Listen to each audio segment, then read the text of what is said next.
Persiapan untuk konklav pemilihan paus baru dipercepat pada hari Jumat dengan pemasangan cerobong asap di Kapel Sistina yang akan menandai pemilihan pengganti Paus Fransiskus. Petugas pemadam kebakaran Vatikan memasang cerobong asap, momen penting dalam persiapan konklav pada tanggal 7 Mei. Setelah setiap 2 putaran pemungutan suara di Kapel Sistina, surat suara para kardinal dibakar dalam tungku khusus untuk menunjukkan hasilnya kepada dunia luar. Jika tidak ada paus yang terpilih, surat suara akan dicampur dengan kartrid yang berisi kalium perklorat, antrasena, dan sulfur untuk menghasilkan asap hitam. Namun jika ada paus yang terpilih, surat suara akan dibakar dicampur dengan kalium klorat, laktosa, dan resin kloroform untuk menghasilkan asap putih. Pemasangan cerobong asap dilakukan saat para kardinal tiba di Vatikan untuk diskusi prakonklav tentang kebutuhan gereja Katolik ke depannya dan tipe paus yang dibutuhkan.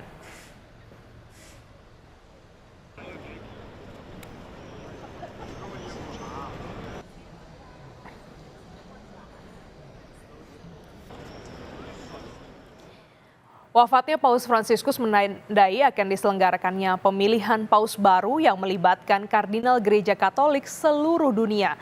Pemilihan pemimpin baru bagi 1,3 miliar umat Katolik dunia ini akan dilakukan secara pemungutan suara dan dalam suasana doa.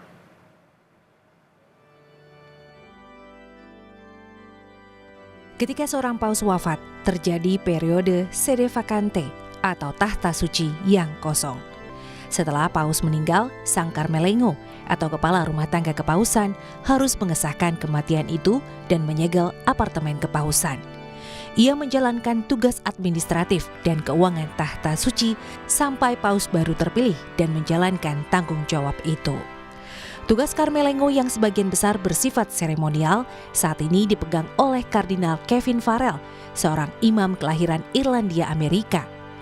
Kardinal yang selama ini bertugas di Vatikan itu yang juga mengumumkan wafatnya paus pada Senin pagi 21 April. Hampir semua pejabat di kantor Vatikan menyelesaikan masa tugas mereka ketika seorang paus wafat. Beberapa tetap menjabat, termasuk Menteri Luar Negeri dan pembawa acara liturgi yang memainkan peran penting dalam menyelenggarakan konklav, pertemuan para kardinal untuk memilih seorang paus secara tertutup. Dekan Dewan Kardinal memanggil para kardinal untuk pemakaman dan memimpin misa sebelum konklav dimulai. Jabatan itu saat ini dipegang oleh Kardinal Giovanni Battista Re, pensiunan kepala kantor Uskup Vatikan. Kematian seorang paus menandai dimulainya rangkaian peristiwa yang meliputi konfirmasi kematian di rumah paus, pemindahan peti jenazah ke Basilika Santo Petrus untuk penghormatan terakhir masyarakat, misa pemakaman, dan penguburan. Penguburan harus dilakukan antara hari ke-4 dan ke-6 setelah kematian. Setelah pemakaman, ada 9 hari berkabung resmi yang dikenal sebagai Noventiali. Selama periode ini, para kardinal tiba di Roma.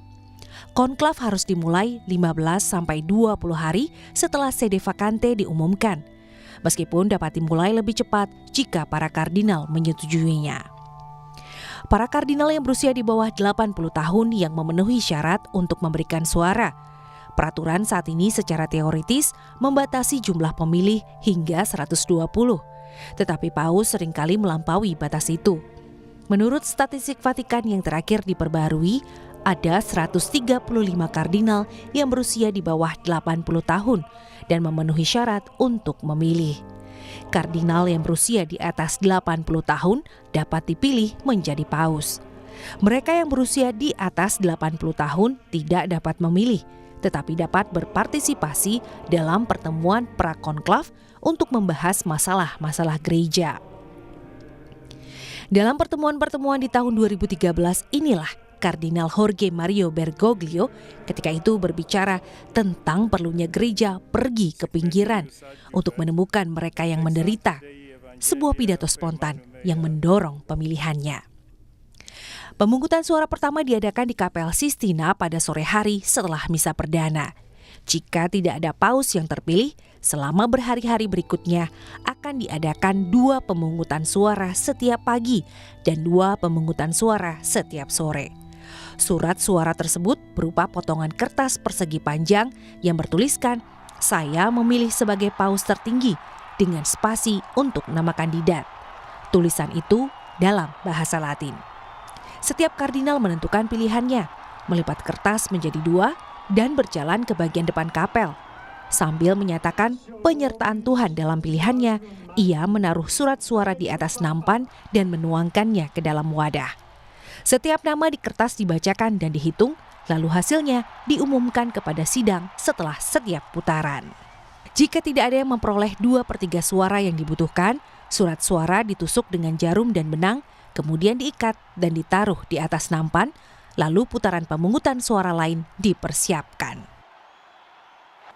Well, I think what this conclave is going to be is a referendum on the pontificate of Pope Francis. I mean, he has energized a large part of the Catholic world. Traditionally, Christian Europe, which is now extremely secularized, he has not given a lot of, he never gave a lot of attention to during his pontificate. He's tried to decentralize, take away the focus of Rome, and look at the peripheries where the church is actually growing, not in Europe where the church is dying. I think para kardinal yang terlibat pemilihan harus mematuhi kerahasiaan mutlak dan tegas dilarang menggunakan perangkat perekam audio atau video apapun. Sanksi tegas juga menanti kardinal yang menerima uang atau janji jabatan untuk suara mereka. Setelah ditusuk, surat suara dibakar dalam tungku silinder. Asap hitam dari cerobong kapel Sistina berarti tidak ada keputusan. Namun jika asap putih, itu menandakan para kardinal telah memilih seorang paus dan ia telah menerimanya. Lonceng juga dibunyikan menandakan pemilihan paus. Paus baru diperkenalkan dari balkon yang menghadap lapangan Santo Petrus dengan kata-kata Habemus Papam atau kita memiliki seorang paus. Paus baru dipersilakan memilih nama kepausannya dengan mengambil nama seorang santo. Bapak Suci, pemimpin tertinggi gereja Katolik yang baru itu, kemudian muncul dan memberikan berkat pertamanya.